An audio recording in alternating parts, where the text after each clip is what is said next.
I am so pleased to welcome two very special guests to the CTV Atlantic studio. This evening, they are among the honored guests at Let's Keep Talking, an annual event that celebrates the achievements of outstanding Nova Scotians who live with or support those battling mental illness or addiction. Caitlin Morrison is the executive director of the Matthew Perry House and the loving sister of the late Canadian actor. Mary Deacon is the chair of Bell Let's Talk. Welcome, ladies. Thank you so much for taking some time. I know you're headed to the event, so we're cutting it close. It's good to have you here. That's okay. It's worth it. Thank you so much for having us. It is worth it. You're doing such amazing work, spreading wonderful messaging. But Caitlin, I do want to talk to you about your brother. And now it's almost 2 years since we all lost him. How are you doing? How's the family doing? It is. I can't tell if it's been the longest 2 years of all time or just like no time at all. It's sort of hard to figure it out. I mean, we're muddling through. I think a lot of families know what it's like to have that sort of sudden, horrible thing happen. Right. It's been really good to have a direction, something to do to feel like there's a little bit of meaning to it, that it can mean something to other people. So that's been wonderful. Yeah, absolutely. Now, Matthew's struggle with addiction went on for decades, and he was very public with it, and that was important to him to be public with it, and now it's important for you to be public. Why? I think for the same reason. I think that, when a lot of people deal with these horrible things or these difficult things in their life, and it can be really difficult to talk about. Mm-hmm.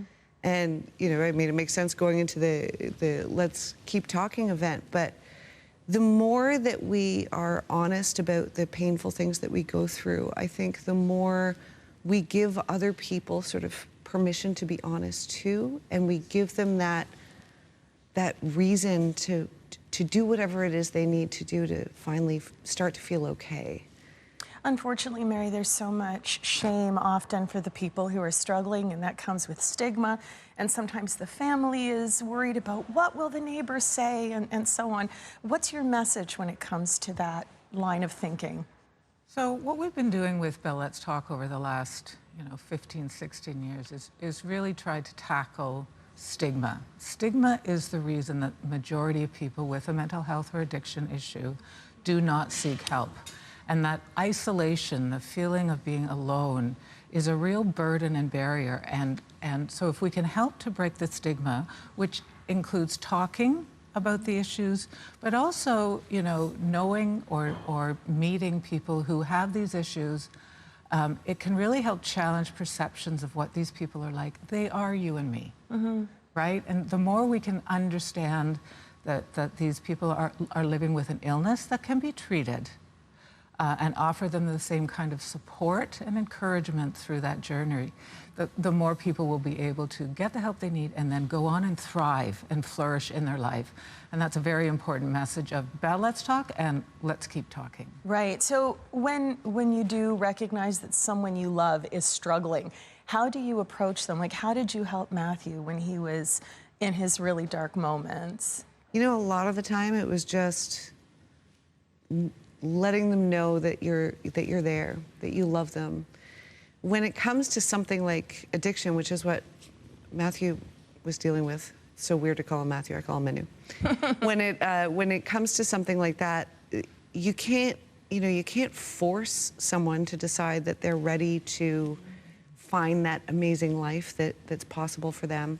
But you can let them know that no matter who they are, no matter where they are, no matter how much they're struggling or not struggling or trying or not trying, that you love them no matter what, that you're there, and that whenever they're ready, you're ready. Isn't that just a beautiful way to live anyway? I think so. I think so. Mary, you're headed to the Let's Keep Talking event this evening. It's so important to celebrate the people who have overcome their battles, and also for the people who help them. Why? First of all, for the people who have struggled and recovered, it gives hope to so many, obviously for the quality of their own life, but it creates the sense of the art of the possible. And if I'm struggling and if I reach out for help and get what I need, I can lead a full, happy, productive life. And it's an important message as well for those who support people with mental health issues and who are champions and advocates, like Caitlin is, for her brother and for addiction, to use their voice. You know, sometimes people who struggle, they feel silent and invisible. So using your voice, you know, as a family member, a loved one, somebody in the community, to advocate, to speak out, is a gift to the world. So for all the folks who have been the recipients of that award, it's kudos to them for their leadership in bringing this issue to life and also making sure it stays on the front burner for all of us. Well, and that's certainly what you're doing, Caitlin, with Matthew Perry House. What would your brother think about, you know, the message and the work that you're doing now? I feel like we tried to do something that he would have also wanted to do. I think he would be excited about it, and I think he would be a little bit more cynical and definitely funnier. He would definitely find a funnier and more sort of charming way to get the message out there. But I think he would like it. What do you miss most about him?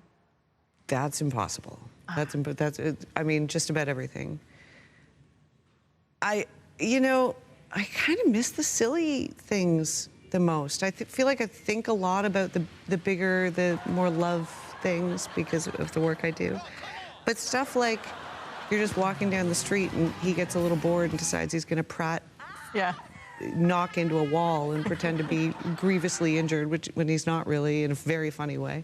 Stuff like that. Brother-sister stuff. Right? Like the silly stuff. Yeah. Well, I appreciate so much the both of you coming in and talking with us, especially since you're headed to a special event this evening. Have a wonderful time, and again, we appreciate your time this evening. Oh, thank you so much. Thank you. Thank you.